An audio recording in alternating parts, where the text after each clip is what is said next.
নমস্কাৰ বন্ধুসকল, আজি এটা নতুন ভিডিঅ' লৈ আপোনালোকৰ কাষলৈ আহিছোঁ। ভিডিঅ'টো এনেধৰণৰ, আজি আমাৰ ইয়াত এটা নতুনকৈ ফাইনেন্সৰ কাম আৰম্ভ হৈছে। আগতে আমাৰ ইয়াত ফাইনেন্সটো নাছিলে। বহুতে মোক সুধি আছিলে যে আপোনালোকৰ ফাইনেন্স হয়নে, ফাইনেন্স হ'লে আমাৰো সুবিধা হয়। সকলোৰে জ্ঞাতাৰ্থে জনাওঁ যে আমাৰ ইয়াত নতুনকৈ ফাইনেন্সৰ কামবিলাক আৰম্ভ হৈছে। আৰু যদি আপোনালোকৰ ক্ৰেডিট কাৰ্ড থাকে, ক্ৰেডিট কাৰ্ডটো ইয়াত উপলব্ধ হ'ব। গতিকে দেৰি নকৰিব, আহক সকলো আপোনালোকৰ মন পচন্দৰ বস্তুবোৰ অতি সোনকালে ইয়াত ক্ৰয় কৰি লৈ যাওক। যি বস্তু লাগে আপোনালোকে ক্ৰেডিট কাৰ্ডতো ল'ব পাৰিব। ক্ৰেডিট কাৰ্ড হওক, ফাইনেন্স হওক, যিকোনো ফাইনেন্সে আপোনালোকে ইয়াত ল'ব পাৰিব। আমাৰ ইয়াত যিকেইটা ফাইনেন্স আছে সেইকেইটা ফাইনেন্সত আপোনালোকে বস্তু আমাৰ ইয়াৰ পৰা ক্ৰয় কৰিব পাৰিব।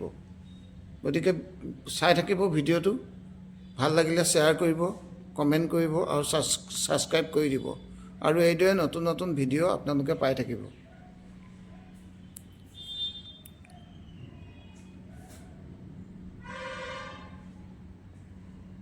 এখন ডাইনিং চাই লওক।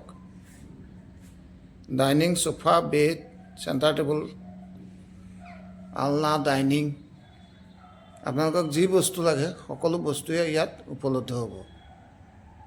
গতিকে আহক, দেৰি নকৰিব, সময় থাকোঁতে আপোনালোকৰ মন পচন্দৰ বস্তুবোৰ ক্ৰয় কৰি লৈ যাওক। ধন্যবাদ।